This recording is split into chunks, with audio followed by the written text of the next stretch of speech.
RIMS रुग्णालयानं अपघातातील जीवित रुग्णास मदत न केल्यानं त्याचा मृत्यू झाला। याला रुग्णालय जबाबदार असून रुग्णालयावर कठोर कारवाई करण्यात यावी या मागणीचं निवेदन शिवसेना शहर प्रमुख प्रवीण हरमकर यांच्या नेतृत्वात जिल्हा शल्य चिकित्सक डॉक्टर दिलीप सौंदळे यांना देण्यात आलं। अमरावती बडनेरा रोडवरील सार्वजनिक बांधकाम विभागाच्या निष्काळजीपणामुळे 30 नोव्हेंबर रोजी घडलेल्या अपघातात 2 मुलांना गंभीर दुखापत झाली। त्यापैकी एका मुलाचा घटनास्थळी मृत्यू झाला तर दुसरा गंभीर जखमी नितीन व्यास याला तातडीच्या उपचारांची गरज होती। त्याला त्वरित रिम्स रुग्णालयात उपचारासाठी नेलं, परंतु तेथे अत्यंत धक्कादायक, अमानवीय व दुर्लक्षपूर्ण वर्तन अनुभवास आलं। व्हेंटिलेटर उपलब्ध नाही, तसंच ICU मध्ये जागा नाही असं म्हणत रुग्णाला कोणतीही वैद्यकीय मदत न देता परत पाठवलं।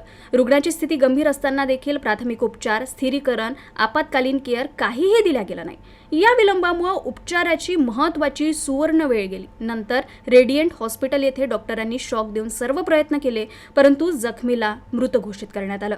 रिम्स रुग्णालयाच्या निष्काळजी व अमानवी वर्तनामुळेच नितीन व्यासचा मृत्यू झाल्याचं निवेदनात म्हटलंय।